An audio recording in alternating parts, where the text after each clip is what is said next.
옆에 분들과 인사 한번 하겠습니다. 예수님의 제자로 사시기를 축복합니다. 인사하겠습니다.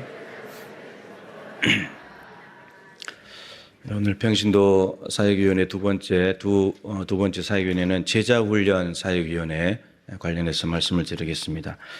교회를 헬라어로 에클레시아라고 합니다.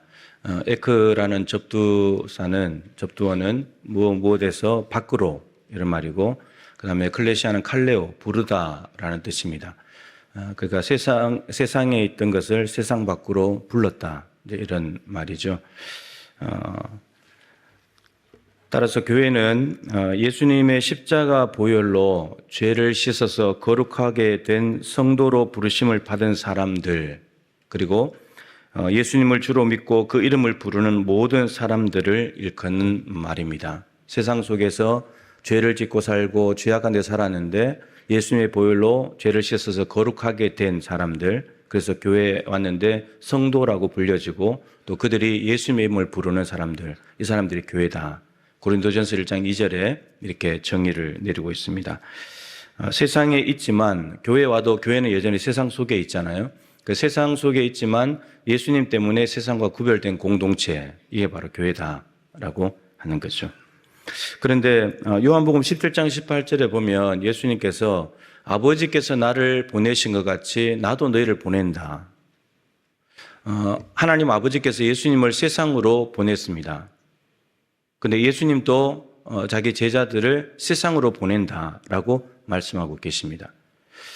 그리고 마태복음 5장 13절 14절에는 우리가 잘 아는 너희는 세상의 소금이고 세상의 빛이다. 그러니까 예수 믿는 사람들이 해야 될 역할이 있는데 빛과 소금이다 라는 건데, 그 빛과 소금의 역할을 어디서 해야 되냐? 교회가 아니고 세상에서 해야 된다. 그래서 이거를 쭉 종합을 해보면 우리 성도들의 삶의 궤적은 세상에서 교회로 부름을 받았습니다. 부름받은 소명대로. 그리고는 다시 세상으로 보내신대요. 세상으로 가라. 빛과 소금의 역할을 하러 가라. 이게 보냄받은 사명대로. 궤적이 세상에서 교회로, 교회에서 다시 세상으로. 이게 지금 몇 구절 말씀을 통해서 확인한 우리 성도들의 삶의 궤적이라고 하는 거죠.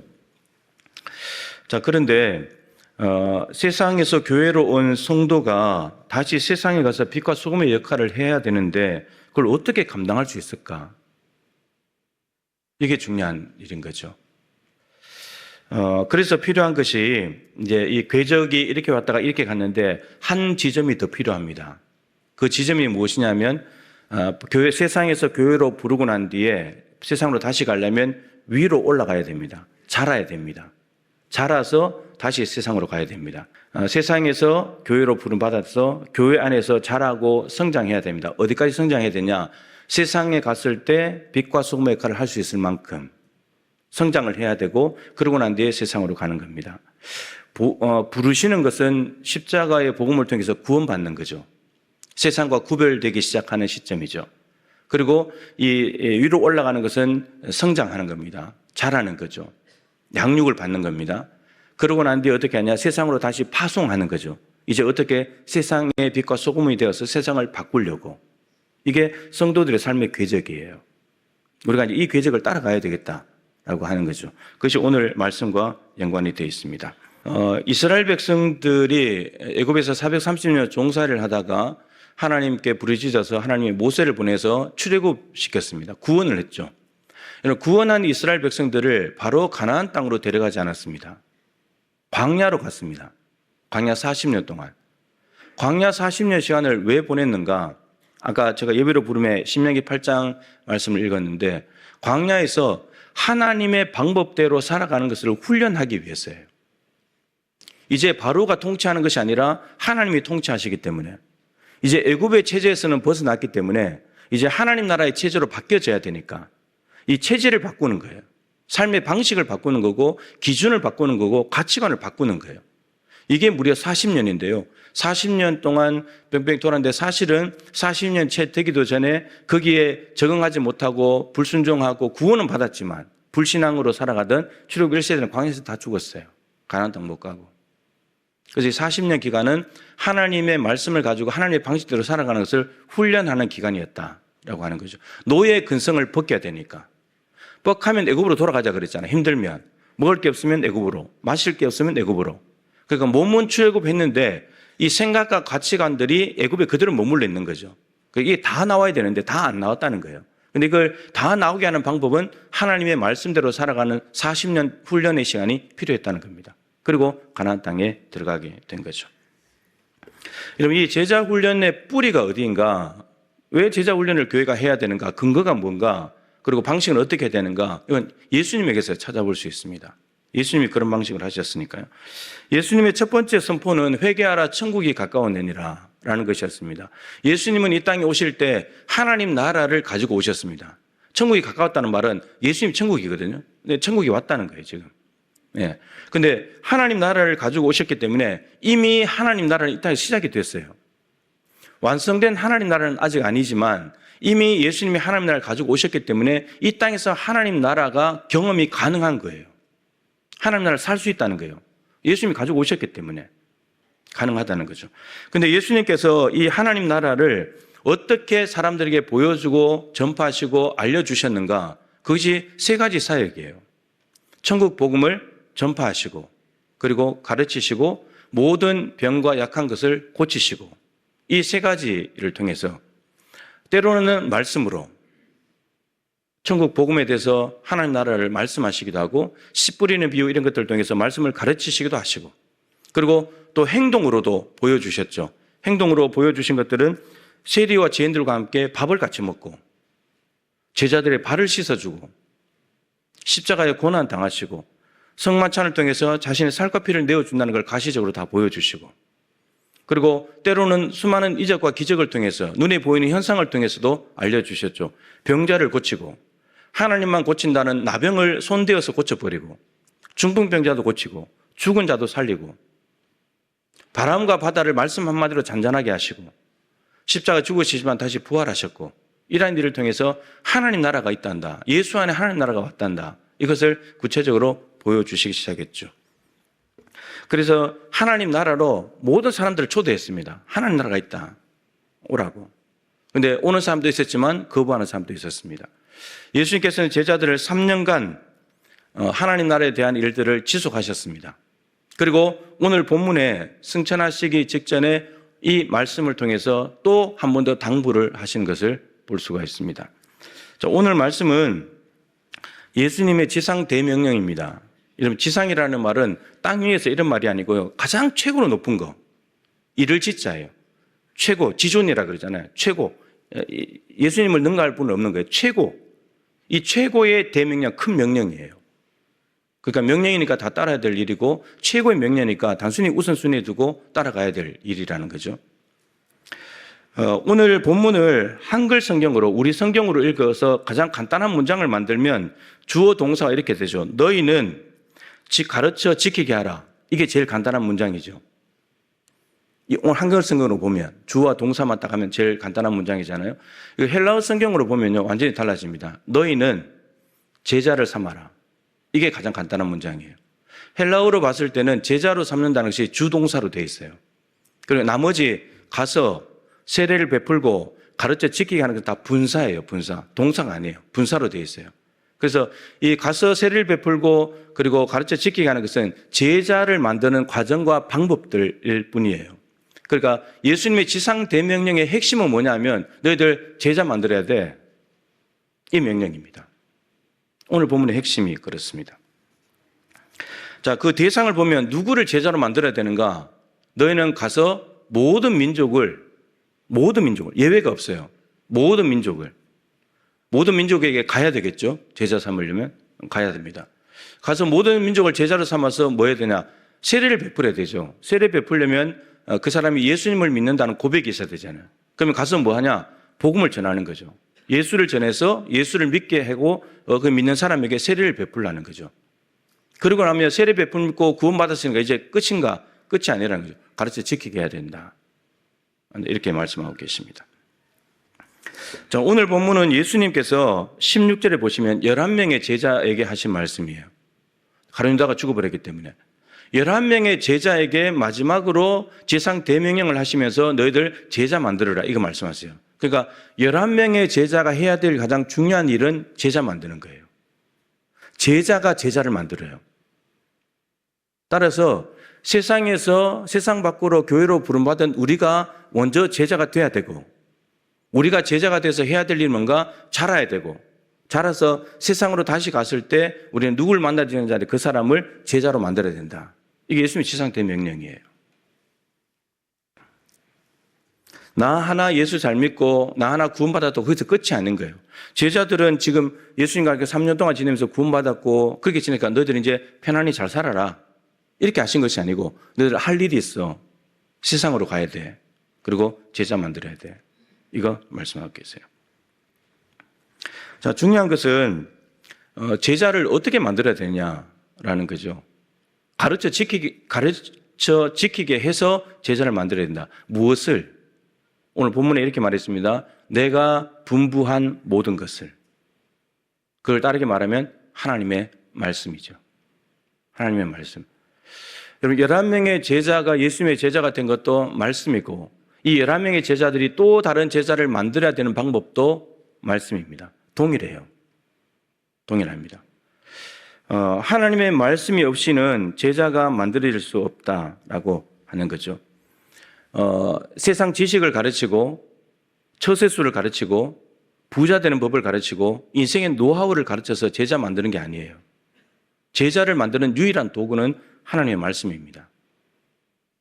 내가 말씀을 먼저 먹어야 내가 제자가 되는 거고, 말씀 먹고 제자 된 내가 또 다른 제자를 만들 수 있어요. 말씀을 가지고.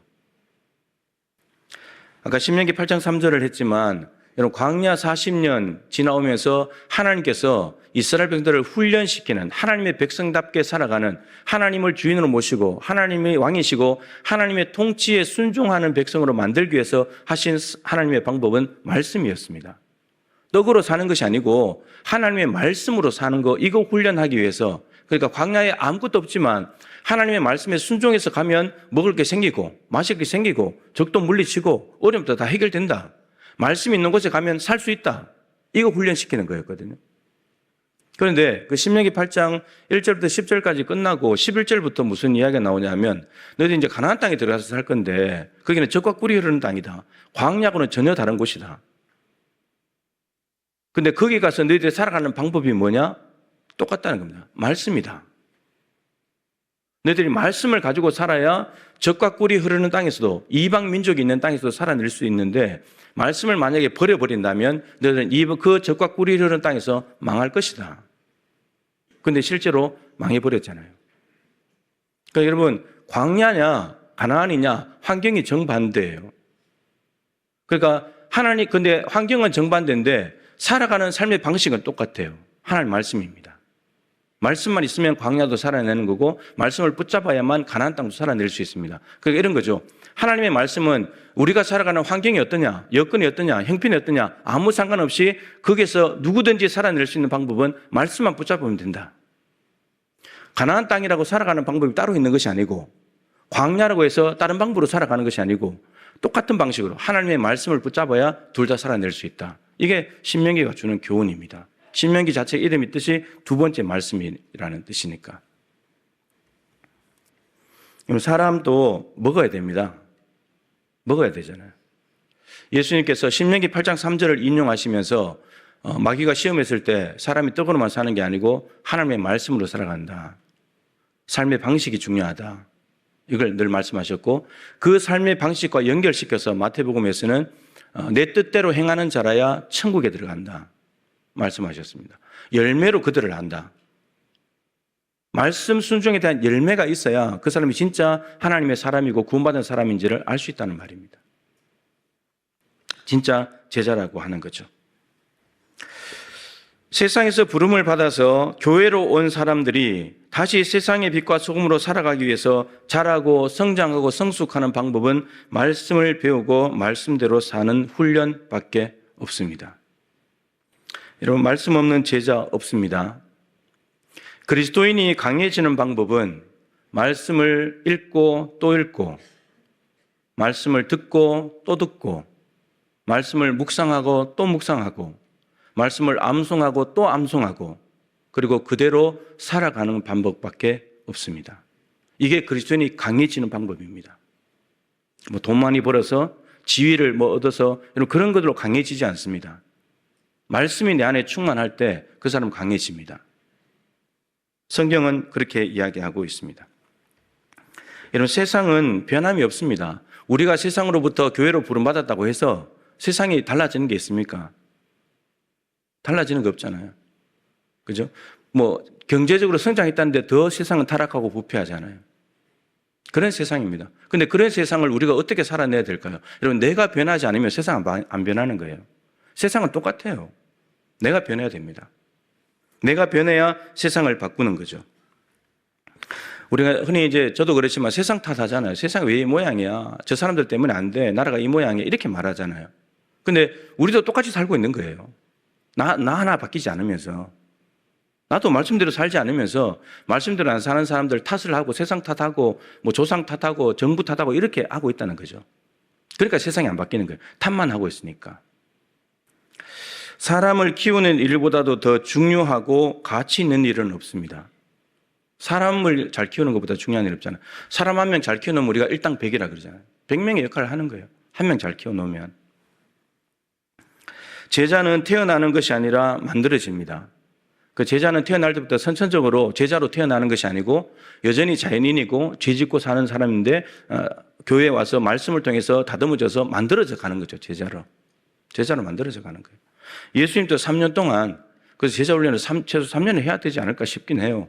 3년 정도는 해야지 그래도 제자를 안 바뀌었잖아요. 성령께서 오셔서 바뀐 건데 제자 훈련이 필요하다는 거죠. 누군가가 먼저 제자로 헌신해야 다른 사람을 제자로 만들 수 있습니다. 골로새서 1장 28절에 보면 이런 말씀이 있습니다. 우리가 그를 전파하여, 그는 예수 그리스도를 전파하는 거죠. 예수님이 했던 일을 바울이 그대로 하는 거예요. 전파하여 각 사람을 권하고 모든 지혜로 각 사람을 가르치고, 또 가르치는 거 그대로 하고 있습니다. 왜 가르치느냐? 각 사람을 그리스도 안에서 완전한 자로, 성숙한 자로 세우려고. 이게 제자예요. 복음서에 나오는 예수님의 제자라는 용어가 서신서로 가면서 없어져요. 그래서 무슨 단어가 대체가 되냐면 완전한 자, 성숙한 자로 바뀌어져요. 제자는 누군가 성숙한 자예요. 말씀을 통해서 무난히 연단되고 훈련받아서 세상 껍질이 다 벗겨지고 오직 예수님의 말씀의 방식으로만 살아가는 사람이 됐기 때문에 성숙한 사람이 된 거예요. 세상을 이길 수 있는 힘이 있으니까. 여기 보면 바울이 예수 그리스도를 전파해서 각 사람을 권한대요. 한 사람 한 사람. 그리고 모든 지혜로 각 사람 한 사람에게 가르친대요. 그래야 한 사람 한 사람 각 사람이 그리스도 안에서 성숙한 사람으로 제자로 세워질 수 있기 때문에. 어떤 면에서는 이렇게 단체가 있는 이곳에 이렇게 하는 것은 좀 약할 수 있어요. 그러니까 정말 제자를 만들려면 개별적으로 가르쳐서 세워내야 된다는 거죠. 실제로 사도 바울은 사도행전 20장에 에베소에서 3년 동안 했던 사역을 이야기를 했죠. 내가 3년간이나 밤낮 쉬지 않고 눈물로 각 사람을 훈계하던 것을 기억해라. 3년 동안 각 사람을 훈계하면서 한 사람 한 사람을 복음을 가지고 그 사람들을 바꿔냈다는. 그래서 스스로 마술 서적을 불태우고 도시가 바뀌어졌잖아요. 디모데후서 2장 1절 2절에도 보면 에베소 교회에 목회하고 있는 디모데에게 보내는 편지죠. 내 아들아, 그러므로 너는 그리스도 예수 안에 있는 은혜 가운데 강하고 그리스도 예수 안에 있는 은혜 가운데 네가 강해져야 된다. 그러면서 또 내가 많은 증인 앞에서 내게 들은 바를 충성된 사람들에게 부탁하라. 그들이 또 다른 사람을 가르칠 수 있으리라. 여기에는 네 사람이 등장합니다. 사도 바울이 나옵니다. 디모데에게 가르친 거죠. 그러니까 내게 배운 것을, 디모데 네가 나한테 배운 것이니까 바울은 가르친 거죠. 내가 너한테 가르쳤는데 디모데는 바울에게 배운 것, 이것을 충성된 사람들에게 부탁해라. 바울이 나오고 디모데가 나오고 충성된 사람들이 나옵니다. 그럼 이 사람들만 하면 끝이냐? 그것이 아니고 이 충성된 사람들이 또 다른 사람을 가르칠 수 있으리라. 이 네 사람이 나옵니다. 그러니까 제자가 계속해서 재생산되는 거죠. 제자가 생육하고 번성하게 되는 겁니다. 여러분, 제자가 많아지면 많아질수록 하나님 나라가 확장이 됩니다. 그게 사도행전의 역사이죠. 골로새서 1장 29절에 아까 28절 말씀드린 29절에 이렇게 되어 있습니다. 이를 위하여 이 한 사람 한 사람을 그리스도 안에서 완전한 자로 성숙한 사람으로 세우는 이 일을 위해서 나도 바울 자신도 내 속에서 능력으로 역사하시는 이의 역사를 따라 힘을 다하여 수고하노라. 성령께서 자기 안에 역사하실 때 성령께서 주시는 힘을 다해 가지고 한 사람 한 사람들을 그리스도의 제자로 만드는 일에 헌신했다는 겁니다. 여러분, 교회 사람들을 많이 끌어모으는 데 힘쓴 것이 아니고 교회 온 한 사람 한 사람들을 제자로 세우는 일에 헌신했다는 말입니다. 많은 사람들이, 목회자들도 참 창피한 이야기인데, 모이면요, 교회 몇 명 모여? 이거 묻습니다. 출석교회 몇 명이야? 근데 정말 우리가 물어야 될 것은 예수님이 제자가 몇 명이야?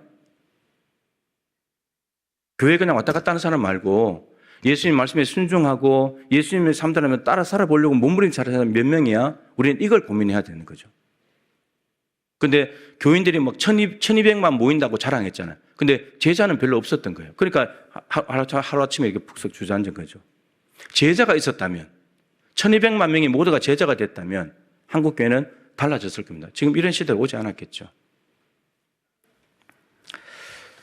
제자훈련사역위원회는 이 성도들을 제자로 만들기 위해서 양육 과정을 개설하는 겁니다.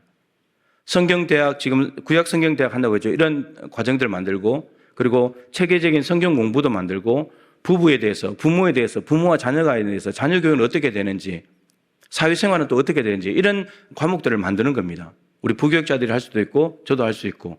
그리고 그런 것들을 개설을 하게 되면 책자가 필요하겠죠. 그러면 컴퓨터를 좀 할 수 있는 사람들, 편집, 디자인에 마음이 있는 분들, 그런 분들이 헌신하셔도 되고, 그런 걸 만들어서 6주 혹은 12주, 뭐 1년, 2년 이렇게 이제 과정을 만들어서 성도들 훈련시키는 일에 참여하는 거죠. 제자훈련사역위원회에 오신 분들이 직접적으로 가르칠 수도 있어요. 이제 새가족 처음에 오시면 양육을 이제 부장 장로님이 이제 서서히 맡아서 하실 거예요. 저는 참 기쁘게 생각합니다. 우리가 그게 평신도 사역이니까.